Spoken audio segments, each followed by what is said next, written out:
வணக்கம் நேர்களே. இன்றைய சந்திப்பு தமிழ் தேசிய கூட்டமைப்பின் பாராளுமன்ற உறுப்பினராக செயற்படுகின்ற தர்மலிங்கம் சித்தார்த்தன் அவர்களுடனானது அல்ல. இது தமிழீழ மக்கள் விடுதலை கழகத்தின் தலைவர் என்று செயற்படுகின்ற அல்லது அந்த இயக்கத்தை இன்று வரை நடத்துகின்ற தர்மலிங்கம் சித்தார்த்தன் அவர்களுடனான சந்திப்பாக இதை வடிவமைக்க விரும்புகிறோம். மிக நீண்ட ஒரு போரை நடத்திய தமிழ் மக்களும் பல இயக்கங்கள் தோற்றம் பெற்ற அந்த போராட்டம் குறித்ததுமான ஒரு சரித்திர தேடலாக இந்த சந்திப்பு இருக்க வேண்டும் என்று ஆர்வப்படுகிறோம். அது குறித்த கேள்விகளோடு உங்களை சந்திப்பதில் மகிழ்ச்சி. வணக்கம் சித்தார்த்தன். உங்களிடம் கேட்க வேண்டிய முதலாவது கேள்வி, உங்களுடைய தகப்பனார் அன்றைய பாராளுமன்ற உறுப்பினர் தர்மலிங்கம் அவர்கள், அவரை இழந்த போது உங்களுக்கு வயது என்ன? 36. அந்த வேளையில் நீங்கள், நான் நம்புகிறேன், ஒரு 60களிலேயே போராட்டத்தில், அது அகிம்சை போராட்டத்தில் 61ஆம் ஆண்டு சத்தியாகிரகத்துடன் ஆரம்பித்தது. அது எந்த சத்தியாகிரகம்? 61ஆம் ஆண்டு தனது கணவன் பண்டார் நாயக்கா அவர்களால் சிங்களம் மாத்திரம் சட்டத்தை வடகிழக்கிலே அமுல் நடத்துவேன் என்று ஒரு கங்கணம் கட்டி திருமதி ஸ்ரீமா பண்டார் நாயக் அவர்கள் சிங்கள ஊழியர்களை வடக்கு கிழக்கு மாகாணங்களுக்கு அனுப்பியிருந்தார் ஆரம்பிப்பதற்காக. அவர்களை ஆரம்பிக்க விட முடியாது, சிங்களத்திலே செயற்பட விட முடியாது என்று தந்தை சிவநாயகம் அவர்கள் கூறி ஒரு மிகப்பெரிய சத்தியாகிரகம் ஒன்று ஏறக்குறைய வடகிழக்கு முழுவதிலுமே அனைத்து அரச நிறுவனங்களும் செயலிழக்க 2 மாதங்களுக்கு மேலாக செயலிழக்கப்படுகின்ற ஒரு சத்தியாகிரகம் நடாத்தப்பட்டது. அந்த சத்தியாகிரகத்தை பலாத்காரத்தால் முறியடித்தாலும் கூட அந்த சத்தியாகிரகம் என்ன நோக்கத்துக்காக ஆரம்பிக்கப்பட்டதோ அந்த நோக்கம் நிச்சயமாக நிறைவேற்றப்பட்டது. அனைத்து சிங்கள ஊழியர்களும் உடனடியாக வாபஸ் புறப்பட்டு, அந்த சத்தியாகிரக முடிவிலே வாபஸ் புறப்பட்டு கொழும்புக்கு மீண்டும் அழைக்கப்பட்டு விட்டார்கள். ஆகவே அந்த சத்தியாகிரகத்திலே பங்கு பெற்றக்கூடிய முதலாக பங்கு பெற்ற மிக சிறுவனாக, எனக்கு அது சிறுவன் என்றால் 10-12 வயதிற்கு நினைக்கின்றேன். அது அது அது அது சரியான தெளிவு கூட இல்லை. இருந்தாலும் எனது தந்தையாருடன் மிக நீண்ட தூரங்கள், நடைபயணங்கள், சத்தியாகிரகத்தில் இருந்த அனுபவங்கள், ஞாபகங்கள் எல்லாம் இருக்கின்றது. நீங்கள் முழுமையாக செயற்பட தொடங்கிய காலம் எது? 70கள் ஆரம்பம், 60களின் கடைசி பகுதி அல்லது 70 ஆரம்பங்கள் என்று கூறலாம். உங்களை நான் எல்டிடியினுடைய லண்டன் கிளையின் ஆரம்ப செயற்பாட்டாளர் என்று சொல்வது தவறா? இல்லை, நிச்சயமாக இங்கு இந்த லண்டனிலே முதலாக தமிழீழ விடுதலை புலிகளின் கிளையை ஆரம்பித்ததிலே முதலாவது கிளை, சர்வதேச கிளை என்று லண்டனிலே ஒன்று ஆரம்பிக்கப்பட்டது என்றால் அது லண்டனிலே தான்.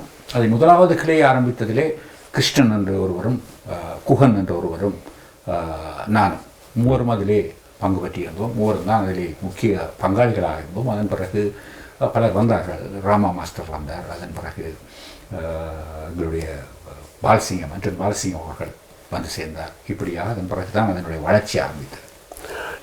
இந்த ஆரம்ப கட்டத்தின் பின்னர் தமிழகத்தில் உமாமகேஸ்வரனுக்கும் பிரபாகரனுக்கும் இடையேயான துப்பாக்கிச்சூடு பாண்டி பஜாரில் நடைபெறுகிறது.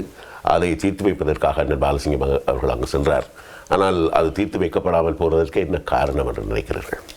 இப்போது ஒவ்வொரு காரணங்கள் கூறப்பட்டாலும், அரசியல் ரீதியான வியாக்கியானங்கள் கொடுக்கப்பட்டாலும், எனது அறிவு சொல்லுகின்றது.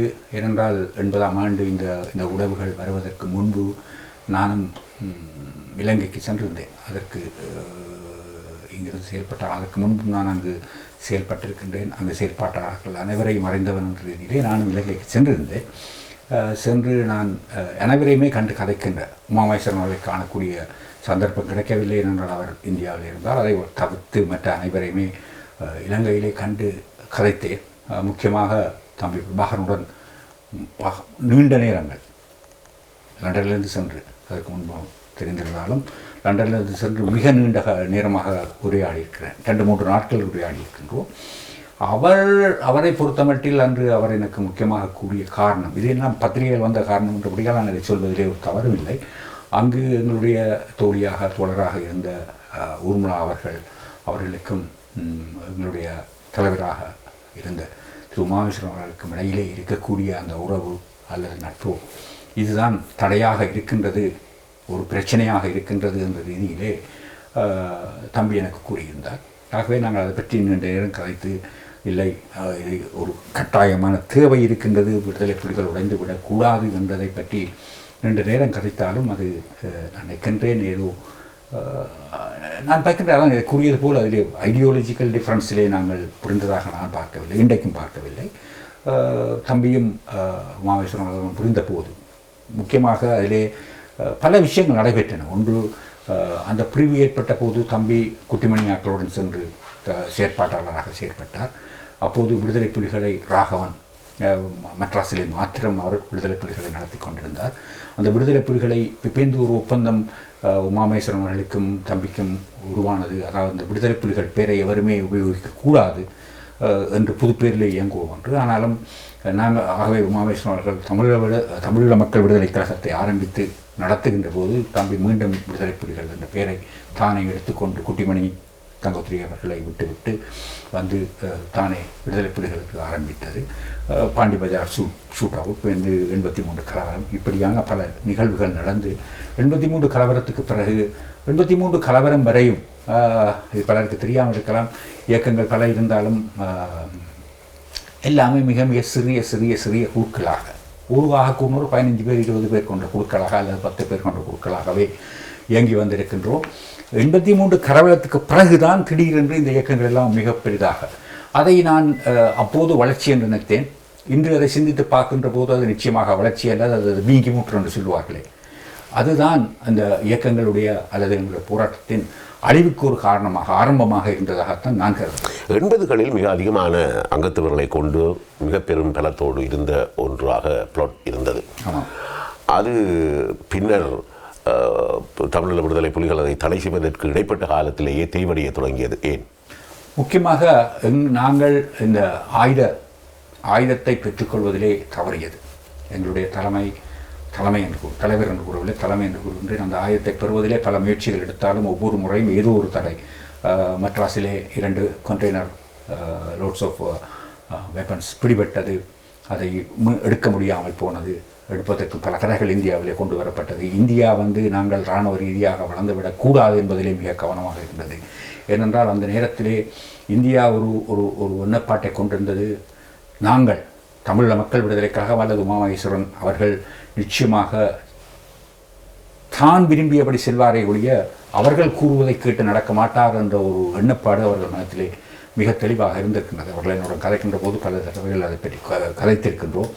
அந்த எண்ணப்பாடுகள் எல்லாம் ஒரு காரணமாகத்தான் நாங்கள் பின்னடைவை, முக்கியமாக ஆயுதம் இல்லாமல் போன ஒரு காரணத்தினால் புலிகள் ஒரு பலமான இயக்கமாக மற்ற இயக்கங்களை ஆயுத ரீதியாகவோ மற்ற ரீதியாகவோ கட்டுப்படுத்துகின்ற ஒரு நிலைமையை உருவாக்கப்பட்டு நாங்கள் பலவீனமாக போனதற்கு அது ஒரு காரணமாக நிச்சயமாக இருந்தது. தமிழீழ விடுதலை புலிகள் மிக பிரதிநிதித்துவம் எடுக்கின்ற காலம் வரையில் ஆரம்பிக்கப்பட்ட அமைப்புகளின் மொத்த எண்ணிக்கை 30 தாண்டி இருக்குமா?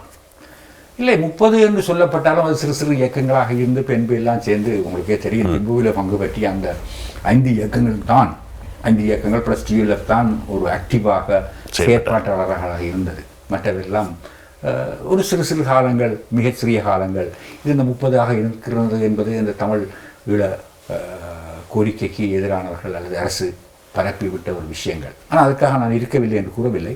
அதெல்லாம் ஏனென்றால் ஆரம்ப காலங்களிலே ஒருவர் தெரியாமல் இருந்தது, யார் இயக்கத்திலே இருக்கிறான் என்பதே தெரியாது. நான் இருக்கின்றது கலகாலமாக, நான் திம்புக்கு போகும் வரையும் பலருக்கு தெரியாது. ஆனால் நான் 70களிலே துவக்கம் செட்டி தனபால் அதாவது டிஎன்டி தமிழ் புதிய காலம், அதற்கு முன்பு சிவகுமாரன் காலத்திலேயே நான் இந்த இயக்கங்களில் ஒரு அங்கத்தவராக இல்லாவிட்டாலும் கூட மிக நெருக்கமாக அவர்களுக்கு உதவி புரிவனாக பல வகைகளிலே செயற்பட்டு வந்திருக்கின்றேன். எனக்கு இருக்கக்கூடிய அந்த கவர், ஒரு பாராளுமன்ற உறுப்பினரின் மகன் என்ற அந்த கவர் மிக அவருடைய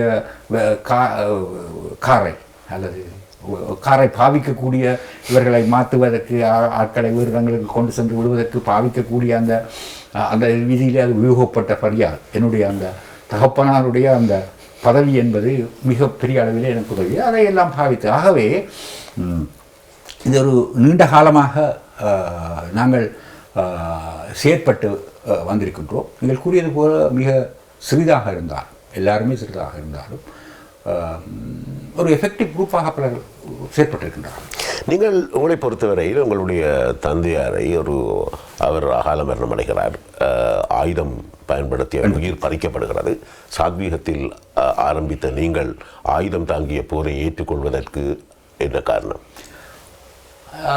சாத்வீகத்திலேயே ஆரம்ப துவக்கம் வந்த நான் மாத்திரமல்ல, அது யாராக இருந்தாலும் சாத்வீக போராட்டத்திலிருந்து 1000 போராட்டத்திற்கு வந்தவர்கள், அது உரும்பராய் சிவகுமாரனாக இருக்கலாம், அல்லது தம்பியாக இருக்கலாம், அல்லது என்னுடைய தலைவர் உமாமகேஸ்வரனாக இருக்கலாம், யாராக இருந்தாலும் இவர்கள் எல்லாம் என்னுடைய தலைவர் உமாமகேஸ்வரனை எடுத்துக்கொண்டால் அவர் 70களிலே அல்லது அவரை பகிரங்கமாக தேடப்படும் வரை அவர் கொழும்பு தமிழர் விடுதலை கூட்டணியின் கிளை செயலாளராக இருந்தவர். ஆகவே அனைவருமே இந்த பாரம்பரியத்திலே தமிழ் கட்சி தமிழ் விடுதலை கூட்டணி பாரம்பரியத்திலே சாத்வீகத்தை நம்பி பத்மநாபாவை எடுத்துக்கொண்டால் அவர் நாங்கள் அனைவருமே பத்மநாபாக இருக்கலாம் அல்லது வரவராய பெருமாளாக இருக்கலாம். இவர்கள் எல்லாருமே இந்த 70களிலே 60கள் கடைசி பகுதியில் 70களில் எல்லாம் இந்த சாத்வீக போராட்டங்கள் இதை பெரும்பான்மையாக ஒழுங்கு செய்கின்ற ஒருவராக எங்களுடைய பாராளுமன்ற உறுப்பினரும் தற்போதைய தமிழிசை கட்சி தலைவர் சேனாதராய அவர்கள் ஆகவே அவர் கூட இந்த மிலிட்டன் குரூப்ஸோடு அல்லது ஆயுத குழுக்களுடன் மிக நெருக்கமாக, தம்பியாக இருக்கலாம் அல்லது எங்களுடைய தலைவராக இருக்கலாம் அல்லது பத்மநாபாக இருக்கலாம், இவர்கள் அனைவருடன் நெருக்கமாக வேலை செய்கின்ற ஒரு காலகட்டங்கள் இருந்தது. ஆகவே நாங்கள் எல்லாருமே நாங்களாகவே விரும்பி ஆயுத போராட்டத்துக்கு போக வேண்டும் என்று விரும்பவில்லை. ஆனால் எங்களை அந்த திசையை நோக்கி அரசுகள் தள்ளிவிட்டன. தொடர்ந்து அரசுகள் தான் தள்ளிவிட்டது என்று நான் நினைக்கின்றேன். ஒரு விடயம் இருக்கிறது. தமிழீழ விடுதலை போராட்டத்தை நடத்திய பல்வேறு அமைப்புகள் சார்ந்த நூல்கள் நிறையவே வந்துவிட்டன. ஒவ்வொன்றுக்கும் முரணாக இருக்கிறது. மிகச் சரியான ஒரு பதிவு எங்கள் போராட்டத்தில் பங்கேற்ற அனைத்து இயக்கங்களாக இருக்கலாம், மரணித்த போராளிகளாக இருக்கலாம், இது பற்றிய சார்பற்ற ஒரு நூல் வருவதானால் அது எப்படி கொண்டு வர முடியும்? அதை நான் நம்புகின்றேன். இன்று உயிருடன் இருக்கக்கூடிய ஒரு சிலர் தான் இருக்கின்றார்கள். ஆரம்பகால ஆக்கள் என்று கூடியவர்களில் சுவாஜிலிங்கம் அவர்கள் இருக்கிறார், நான் இருக்கிற சுரேஷ் இருக்கிறார், சுரேஷ் பண்ணம் அல்லது இங்கு சத்யசீலன் போன்றவர்கள் பலர் இருக்கின்றார்கள். இவர்கள் அனைவரையும் செவ்வி காணுவதன் மூலம் ஒரு சரியான முறையிலே கொண்டு வர முடியும். ஏனென்றால் நான் பார்க்கின்றேன், ஒவ்வொருவரும் தனக்கு சாதகமாக ஏதோ தான் இந்த போராட்டத்தின் முக்கியமாக இதிலே ஒருவர் அல்ல, பலருடைய பங்களிப்புகள் மிக தீவிரமாக இருந்திருக்கின்றது. ஆரம்ப காலங்களிலும் கடைசி காலம் தொடர்ந்து இந்த ஆரம்ப காலம் என்று பார்க்கின்ற போது யாரை பார்ப்பது என்று சொன்னால் சில வேளை சிவகுமாரை பார்ப்பதா அல்லது சத்யசீலனை கூட பார்க்க முடியும். அந்த மாணவர் பேரவை என்ற ரீதியிலே அவருடன் சேர்ந்தவர்களை பார்க்க முடியும், சிவகுமாரை பார்க்க முடியும். அதன் பிறகு செட்டித்தனவாரசிங்கம் என்பவர் அவர் உண்மையிலே ஒரு அரசியல் ரீதியானவர் அல்ல, அவரை அரசியல் ரீதியாக இருந்தவர்கள் இயக்கினார்கள். பிரான்சிஸ் இருந்திருக்கின்றார், இப்படி பலர் ஆரம்பித்திருக்கின்றார்கள். ஏன்னா ஆரம்பகால போராட்டம் என்பது 83க்கு முன்பு நான் நேரடியாக அனுபவப்பட்டிருக்கின்றேன், பார்த்திருக்கின்றேன். நான் ஒழித்திருக்கவில்லை, ஒரு காலம் இல்லை. இந்த தலைமறைவாக வாழ்ந்தவர்கள் கஷ்டங்களை நான் பார்த்திருக்கின்றேன். ஏனென்றால் என்னுடைய மக்கள் மிக த்ரில்லாக அவர்களை பற்றி கதைப்பார்கள், சோமாரை பற்றி கதைப்பார்கள் அல்லது தம்பியை பற்றி கதைப்பார்கள், எல்லாரையும் பற்றியுமே கதைப்பார்கள். ஆனால் ஒரு நேரம் சாப்பாடு கொடுப்பதற்கு அவர் காசுக்காக அல்ல, பயத்தின் காரணமாக அவர்களை அணுகவிட மாட்டார்கள். மிக பயத்திலேயே வாழ்ந்தார்கள். 83க்கு பிறகுதான் இது ஏதோ எல்லாருமே அதிலே பங்களிக்கக்கூடிய ஒரு நிலைமை உருவானது. அதை நான் அவர்களை பிழையாக சொல்லவில்லை, தவறாக சொல்லவில்லை. ஏனென்றால் ஆரம்ப காலங்களிலே தமிழ் மக்கள் என்பது ஒரு கன்சர்வேட்டிவ் சொசைட்டி, ஒரு மிகவும் மரபு சார்ந்தவர்கள், கலாச்சாரம் சார்ந்தவர்களுக்கு இந்த போராட்டம், ஆயுதம் இதுகளெல்லாம் ஒரு பாதகமான பயங்கரமான விடயமாக அவர்கள் பார்த்த காலம். ஆகவே அவர்கள் இந்த ஆயுத போராட்டங்களில் ஈடுபட்டவர்களால் தங்களுக்கு சுயநலமும் உள்ளவர்கள், முக்கியமாக யார் தமிழர்களை பொறுத்தமட்டில் செல்ஃப் சென்டர்ட் தான் கூடுதலாக. அவர்கள் இவனாலே எனக்கு பிரச்சனை வந்துடக்கூடாது என்ற ஒரு அபிப்பிராயத்திலே தான் அவர்கள் என்றுமே இருப்பார்கள். எனக்கு தெரியும், சோகமார் எல்லாம் சில வேளைகளில் மாந்தோட்டத்திலே மாங்காயை கடித்து கொண்டு நாட்களை கழித்த காலங்கள் எல்லாம் இருந்திருக்கின்றது. அப்போது நாங்கள் ஏதோ எங்களால் இயன்ற அளவுக்கு, அப்போது எங்கள்கிட்ட காசுகளும் குறைவாக இருந்தாலும் யார்கிட்டையோ ஒரு ரூபா வேண்டி ஏதோ ஒரு சின்ன பாசலை கொண்டு கொடுக்கின்ற அப்படியான நிலைமைகள் எல்லாம் இருந்திருக்கின்றது. அனைவருமே போராட்டத்தில் இருந்தவர்கள், இந்த காடுகளுக்குள்ளே இருந்தவர்கள், இவர்கள் எவ்வளவு கஷ்டப்பட்டார்கள் என்பது பலருக்கு தெரியாது. ஏனென்றால் பலருக்கு 83க்கு பிறகு சரித்திரம் தான் தெரியும். கோடிக்கணக்கான காசுகள் புரளுகின்ற மிகப்பெரிய அளவிலே இந்த போராட்டம் எடுக்கப்பட்ட சரித்திரங்கள்லாம் தெரியும். அதற்கு முன்பு இது ஆரம்பிக்கப்பட்ட சரித்திரம். 70களிலே இருந்து வரக்கூடிய 10-15 வருடங்களாக இந்த போராட்டங்கள் எப்படி சென்றது என்பது தெரியாது. இவைகளை தெரிந்தவர்கள் பலர் இருக்கிறார்கள். அவர்கள் எல்லாம் உண்மையாக எடுக்கின்ற போதுதான் ஒரு சரியான ஒரு உண்மையான ஒரு சரித்திரத்தை நாங்கள் சொல்ல முடியும் என்று நான் நம்புகின்றேன். உண்மையில் அப்போது அரசியல் கட்சியாக இருந்த தமிழரசு கட்சியோ அல்லது தமிழர் விடுதலை கூட்டணியோ தாங்கள் மற்றவர்களை விரட்டுவதற்கும் மிரட்டுவதற்கும் பயன்படுத்திய இளைஞர்களாக ஆயுதம் தாங்கிய இளைஞர்களை பயன்படுத்தினார்கள் என்ற குற்றச்சாட்டு அவர்கள் மீது வைக்கப்படுகிறது. அது சரியா?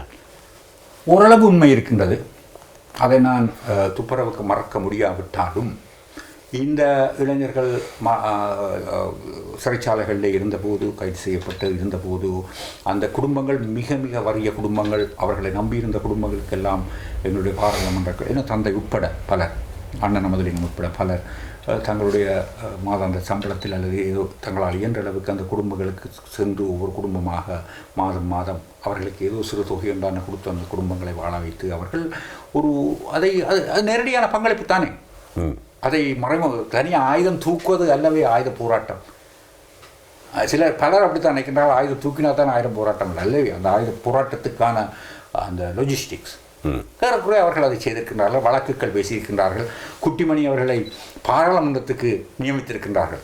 82ஆம் ஆண்டு கோப்பாய் பாராளுமன்ற உறுப்பினர்கள் இறந்தபோது, கோப்பாய் பாராளுமன்றம் இறந்தபோது அவருடைய இடத்துக்கு திரு கதிரவேல் பிள்ளை அவர்கள், பழையவர்களுக்கு தெரியும், அவரை சின்னண்ணை என்று கூப்பிடுவார்கள், கதிரவேல் பிள்ளை அவர்கள் அல்லது தமிழரசு கட்சி தமிழர் விடுதலை கூட்டணியின் மூளை என்று வர்ணிக்கப்பட்ட, அவர் மூளை என்றில் சிந்தனை சிற்பி என்று வர்ணிக்கப்பட்ட திரு கதிரவேல் பிள்ளை அவர்கள் இறந்தபோது குட்டிமணியை அந்த இடத்துக்கு அந்த வேக்கன்சிக்கு அந்த வெற்றிடத்துக்கு நிரப்பினார்கள். ஆகவே இவையெல்லாம் ஒரு மறைமுகமாக ஆயுத போராட்டத்தை ஊக்குவிக்கப்பட்ட ஒரு நடவடிக்கையாக நான் பார்க்கின்றேன். அதிலே அவர்கள் நிச்சயமாக சிலவேளை இன்று இருக்கின்ற தமிழரசு கட்சியோ தமிழ் விடுதலை யாராக இருக்கலாம், சிலவேளையில் கூறலாம். நான் அதை உங்களுக்கு உதாரணம் கூறினேன். சேனாதராய அவர்களை எடுத்துக்கொண்டால் அவர் நேரடியாக பல மறியலில் இருந்திருக்கிறார். அதே நேரம் இந்த இந்த இந்த இந்த மிலிட்டன்ட் லீடர்ஸ் என்று சொல்லக்கூடிய உமாமகேஸ்வரன் அல்லது பிரபாகரன் பத்மநாபா போன்ற சிறிசவட்டம் அல்லது குட்டிமணி தங்கத்துறை போன்றவர்களுடன் மிக நெருக்கமாக செயற்பாடுகளை செய்திருக்கின்றார். ஆயுத போராட்ட செயற்பாடுகள் அல்ல, மற்ற செயற்பாடுகளிலே அவர் ஈடுபட்டிருக்கின்றார். ஆகவே இப்போது யார் எதை கூறினாலும் அன்று இருக்கக்கூடிய இந்த ஆயுத போராட்டம் வெடித்தது ஒன்றுபட்ட தமிழ் மக்களுடைய உணர்வுகளின் பிரதிபலிப்பே ஒழிய வெறுமனே 4-5 இளைஞர்கள் ஏதோ மன கொதிப்பிலேயோ மன வெறுப்பிலேயோ ஆரம்பிக்கப்பட்ட ஒரு உணர்ச்சியாக உருவாக்கப்பட்டது அல்ல ஆயுத போராட்டம். நிச்சயமாக ஒன்றுபட்ட தமிழ் மக்களின் உணர்வுகளின் பிரதிபலிப்பு தான் இந்த ஆயுத போராட்டம். இந்த ஆயுத போராட்டத்தின் தோல்வி அதை தமிழீழ விடுதலை புலிகளுடைய தோல்வியாகவே இறுதியில் எல்லோரும் சொல்லிக் கொண்டாலும் கூட இந்த இளைஞர்கள், எல்லா இயக்கங்களிலும் சேர்ந்த இளைஞர்கள், அவர்கள் ஆயுதத்தின் மூலம் தீர்வு காண முடியும் என்று நம்பி பல உயிர்களை, பல சொத்துக்களை இழந்தது தமிழினம். இந்த தோல்வியை நீங்கள் எப்படி பார்க்கிறீர்கள்? ஏன் பலர் பலமாதிரி கூறினாலும் இயக்கங்கள் எல்லாம் ஒற்றுமையாக இருந்தால் ஏதோ வெற்றி வந்திருக்கும் என்று கருதினாலும் நான் அப்படி நிச்சயமாக அன்று துவக்கம் இன்று வரை நம்பவில்லை. ஆயுத போராட்டம் ஆரம்பிக்கப்பட்ட காலங்களிலே அல்லது 83க்கு பிறகு கூட ஆரம்பத்திலே மிக தெளிவாக இந்தியாவால் எங்களுக்கு கூறப்பட்டிருந்தது. முக்கியமாக ஜி பார்சாரி அவர்கள் என்னிடமே கூறியிருக்கின்றார், எந்த ஒரு காலகட்டத்திலும் ஈழத்தை நாங்கள் வரவிட மாட்டோம் என்பது மிக தெளிவாக கூறப்பட்டிருந்தது. ஆகவே எங்களுடைய ஆயுத போராட்டம் ஒரு லிமிட்டட் பர்பஸாகத்தான் இருந்திருக்க முடியும். ஒரு நியாயமான தீர்வை நோக்கி, ஏனென்றால் விடுதலை புலிகள் பலமாக இருந்த காலங்களில் எல்லாம் இருந்த ஜனாதிபதி அல்லது நாட்டு தலைவர்கள் எல்லாம் ஒரு நியாயமான தீர்வுக்கு அல்லது தீர்வுக்கு போவதற்கு தயாராகவே இருந்திருக்கின்றார்கள். அவர்கள் சும்மா சொல்லவில்லை. ஏனென்றால் இந்த போரை நிப்பாட்ட முடியாது என்று கருதி ஆக குறைந்த ஒரு தீர்வை கொடுத்தாவது போராட்டத்தை நிப்பாட்டி விடுவோமோ என்று அவர்கள் கருதி கொண்டிருந்தார்கள். அது மஹிந்த ராஜபக்ஷ உட்பட ஆரம்ப காலங்களிலே அவர் என்னோட பல தடவையில் பேசியிருக்கிறார், அப்போது கூறியிருக்கின்றார். ஏனென்றால் அவர்கள் நம்பினார்கள் இந்த யுத்தம் முடிக்க முடியாத யுத்தம், ஆகவே ஒரு அரசியல் தீர்வு மூலம் இதை முடித்துவிட வேண்டும் என்பதை அவர்கள் நம்பினார்கள். ஆனால் நான் நம்புகின்றேன் பிரபாகரனுடைய அந்த தமிழீழம் என்ற அந்த கோரிக்கையிலே அவர் உண்மையிலேயே அந்த கோரிக்கையை கைவிடுவதற்கு தயாரில்லாமல் his dedication to the Tamil cause is unquestionable. இது என்னுடைய சொந்த அபிப்பிராயம். அது ஒரு மிக முக்கிய காரணியாக இருந்தது இந்த போராட்டம் தொடர்ந்து இப்படியான ஒரு வளைவை நோக்கி போவதற்கு. அல்லது அடுத்த விதமாக பார்த்தால் விடுதலை புலிகள் மற்ற இயக்கங்களை பலவீனப்படுத்தி மற்ற இயக்கங்களை ஒன்றுமே இல்லாமல் மிக பலவீனப்படுத்திய ஒரு காரணத்தினால் விடுதலை புலிகள் அழிக்கப்பட்டவுடன் தமிழ் மக்களுடைய போராட்டம் முழுமையாக அழிக்கப்பட்ட ஒரு நிலைப்பாட்டை கொடுத்து விட்டது. அது ஒரு மிக முக்கிய காரணம். அடுத்தது விடுதலை புலிகள் பொறுத்த மட்டில் உண்மையிலே போராடுபவர்கள் மாட்டானுடைய பலத்தைத்தான் முதலிலே கணக்கிட வேண்டும்.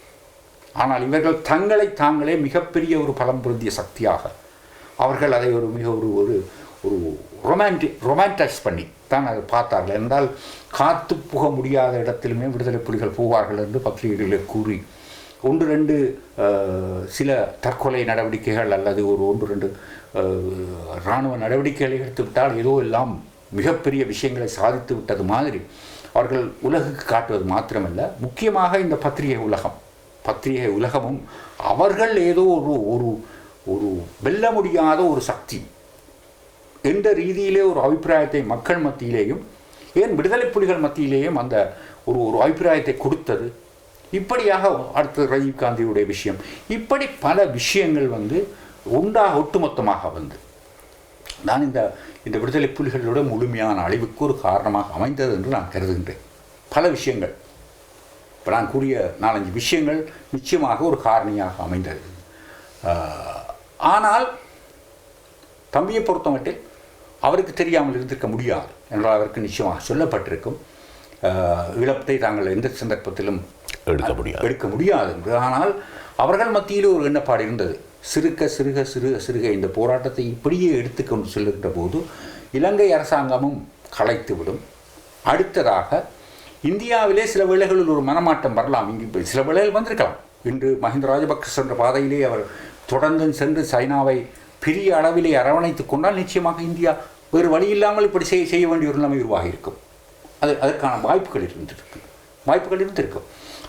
அந்த நம்பிக்கையிலே தான் நான் நினைக்கின்றேன் அவர் அந்த போராட்டத்தை எடுத்து சென்றிருக்கின்றார். ஆனால் அவருக்கு ஒரு விஷயம் என்னென்றால், நாங்கள் ஒரு நாட்டுடன் போராடுகின்றோம், ஒரு இயக்கம்.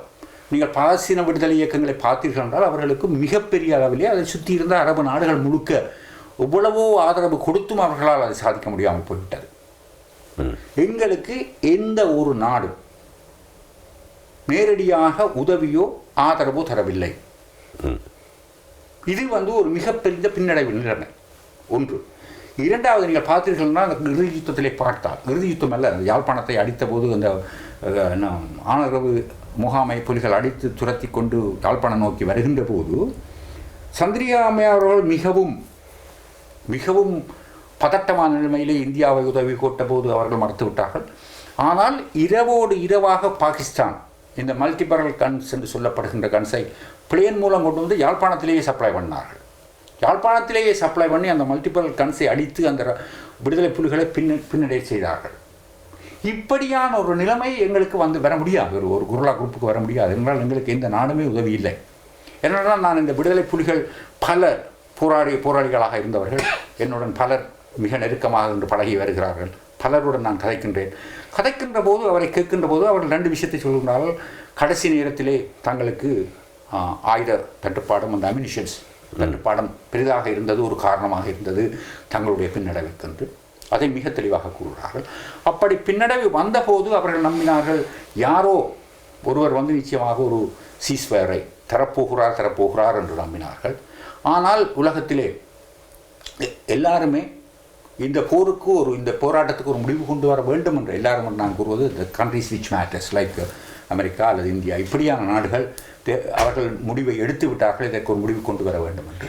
ஆகவே அவர்கள் அந்த போரை நிறுத்துவதற்கான நடவடிக்கை எதையும் எடுக்கவில்லை. அதைவிட முக்கியமான காரணியாக தமிழ்நாட்டிலே இருந்து ஒரு டெலிகேஷன் வந்திருந்தார்கள் பாராளுமன்ற உறுப்பினர்கள் ராஜா அவர்கள் தலைமையிலே. அப்போது திருமாவளவன் என்ன கேட்டார், அண்ணன் இந்தியா நினைத்திருந்தால் இந்த யுத்தத்தை நிறுத்தி இருக்க முடியுமா? நான் சொன்னேன், நிச்சயமாக நிறுத்தி இருக்க முடியும். ஆனால் உண்மையான நிலைமை என்னவென்றால், மன்னாரிலிருந்து புறப்பட்ட இராணுவம் புதுக்குடியிருப்பை வரும் வரையும் நீங்கள் எவருமே நம்பவில்லை விடுதலை புலிகள் தோற்கடிக்கப்படுவார்கள். இது ஏதோ விடுதலை புலிகள் ஒரு டாக்டிக்கலாக தந்திரோபாயமாக இவர்களை உள்ளுக்கு எடுத்து அடிக்கப் போகிறார்கள் என்று கருதி கொண்டிருந்தீர்கள். புதுக்குடியிருப்புக்கு வந்த பிறகு தான் நீங்கள் அங்கு மிகப்பெரிய போராட்டங்கள் இவைகளெல்லாம் ஆரம்பித்தீர்கள். ஆரம்பித்து அந்த நேரத்திலே மஹிந்த ராஜபக்ஷ எந்த சந்தர்ப்பத்திலும் உங்களுக்கு ஒரு சீஸ்வரை தந்திருக்கு, அது யார் வந்து கேட்டிருந்தாலும் தந்திருக்க மாட்டார். ஆகவே அது உங்களிலே ஒரு பிழை இருக்கின்றது, நீங்கள் ஆரம்பத்திலே கேட்டிருக்க வேண்டும். இதை நாங்கள் பல தடவைகள் கூறியிருக்கின்றோம், பத்திரிகைகளில் வேறு விதமாக விடுதலை புலிகளுக்கு கூறியிருக்கின்றோம். அவர்கள் எங்களை ஒரு கேலியாகவே அப்போது பார்த்தார்கள். நிலைமை மிக மோசமாகத்தான் வரப்போகிறது, ஆகவே நீங்கள் கவனமாக இருங்கள் என்று கூறிய போது எங்களை அவர்கள் ஒரு பகுதியாகவே பார்த்தார்கள், ஏதோ ஒன்றுமே தெரியாதவர்கள் போல. ஆனால் உண்மையிலே மன்னாரிலே ஆரம்பித்த போது அரசாங்கம் மிக பயந்தே ஆரம்பித்தது. அவர்கள் நினைத்தார்கள் ஒரு 3, 4, 5, 6 வருடங்கள் செல்லும் ஆயிரக்கணக்கான இராணுவம் கொல்லப்படுவார்கள், இது ஒரு மிகப்பெரிய விஷயமாகவே பார்த்தார்கள், எங்களுக்கு நிச்சயமாக தெரியும் என்றே பார்த்தார்கள். ஆனால் அவர்களை பொறுத்தமட்டில் அவர்கள் எதிர்பாராத ஒரு மிகப்பெரிய வெற்றி ஒன்றை அவர்கள் அடைந்து விட்டார்கள். இந்த தமிழீழ மக்களுடைய ஆயுத போராட்டம் குறித்த மிக நீண்ட வரலாற்று பதிவுகளும் பேட்டிகளும் செய்தாக வேண்டும். மிக குறுகிய நேரத்தில் உங்கள் அனுபவங்களை பகிர்ந்து கொண்டதற்கு நன்றி. வணக்கம் சித்தார்த்தன் அவர்களே. வணக்கம் தயானந்தா, நன்றி. இந்த சந்தர்ப்பத்திலே இந்த விஷயங்களை கூறுவதற்கு எனக்கு ஒரு சந்தர்ப்பம் இருந்தது. நன்றிகள்.